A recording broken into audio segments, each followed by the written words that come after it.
ഒന്ന് Shri P T Joy tax expert and ഓഥറാണ്. Shri P T Joy, ഇപ്പോൾ ഈ നികുതി ഇളവുകൾ ഇത്തവണ പ്രതീക്ഷിക്കുന്നില്ല എന്ന് ഞാൻ മനസ്സിലാക്കുന്നു. കഴിഞ്ഞ തവണ നികുതി ഇളവുകൾ ഉണ്ടായിരുന്നു, പക്ഷേ അതിൽ ചില മാറ്റങ്ങൾ വരുത്താൻ സാധ്യതയുണ്ട് അല്ലേ? എന്താണ് പ്രതീക്ഷ?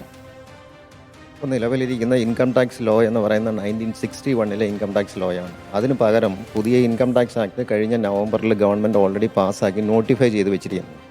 ആ പാസ്സാക്കി നോട്ടിഫൈ ചെയ്ത് വെച്ചിരിക്കുന്ന ഇൻകം ടാക്സിൻ്റെ പ്രിഫൈസിൽ തന്നെ പറയുന്നുണ്ട്, ഇനി അങ്ങോട്ട് ഗവൺമെൻറ് ലോങ് ടൈം ചേഞ്ചസേ വരുത്തുള്ളൂ, ഷോർട്ട് ടൈം ചേഞ്ചസ് വരുത്തില്ല, എല്ലാവർക്കും പ്ലാൻ ചെയ്യുന്നതിന് വേണ്ടിയിട്ട്.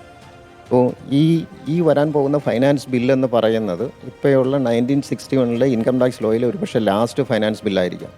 കൂടുതലായിട്ട് കേൾക്കുന്ന ഒരു കാര്യം, ഒരു ഫാമിലി എന്ന് പറയുന്നത് ഒരു ഇക്കണോമിക് യൂണിറ്റ് ആയിട്ട് കണക്കാക്കി ഒരു ഫാമിലിക്ക് ടാക്സ് ചാർജ് ചെയ്യുന്ന ഒരു പ്രപ്പോസൽ കൊണ്ടുവരും എന്ന് കേൾക്കുന്നുണ്ട്. ഫാമിലി എന്ന് പറയുന്ന അല്ലെങ്കിൽ തന്നെ ഒരു ഇക്കണോമിക് യൂണിറ്റ് ആണ്. ടാക്സ് പർപ്പസിന് മാത്രം അങ്ങനെ ഇല്ലെന്നേ ഉള്ളൂ. ഇപ്പോൾ ഒരു ഹസ്ബൻഡിന് ഇൻകം ഇല്ലെന്നുണ്ടെങ്കിൽ വൈഫ് കൊടുക്കുന്നു, വൈഫിന് ഇൻകം ഇല്ലെന്നുണ്ടെങ്കിൽ ഹസ്ബൻഡ് കൊടുക്കുന്നു. ഫാമിലിയുടെ എല്ലാ പർപ്പസസിനും വേണ്ടിയിട്ട് ഫാമിലിയുടെ ഇൻകം ചേർത്ത് വെച്ചിട്ടാണ് പ്ലാൻ ചെയ്യുന്നത്, സ്പെൻഡ് ചെയ്യുന്നത്. പക്ഷേ ഇങ്ങനെ ചെയ്യുവാണെങ്കിൽ ചില ചേഞ്ചസ് വരുത്തേണ്ടി വരും. കാരണം എന്താണെന്ന് വെച്ച് കഴിഞ്ഞാൽ ബേസിക് എക്സംഷൻ കൂട്ടേണ്ടി വരും, 4 8 വരും.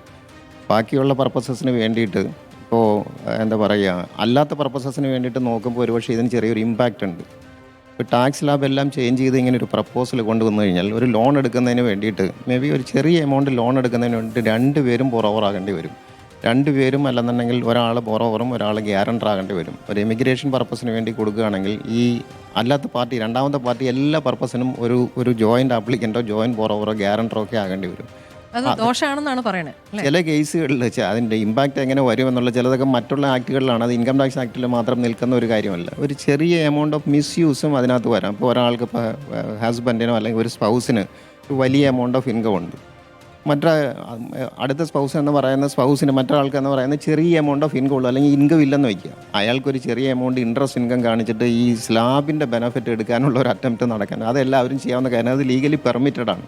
അപ്പോൾ ഒരു ചെറിയ എമൗണ്ട് ഓഫ് മിസ്യൂസും ഇതിനകത്ത് വരാം. ഈ ഒരു പ്രപ്പോസലാണ് കൂടുതലായിട്ട് ഒരു വൈഡ് സ്പ്രെഡ് ആയിട്ട് ഒരു ഹ്യൂമൻ ക്രൈ ആയിട്ട് കേൾക്കുന്നത്. അതർവൈസ് വലിയ ചേഞ്ചസ് വരത്തില്ല. ഏതായാലും പക്ഷേ നമുക്ക് ബജറ്റിൻ്റെ അവസാനമായിരിക്കുമല്ലോ ഇത് പറയുക, നമ്മളതിന് പ്രതീക്ഷിക്കാം.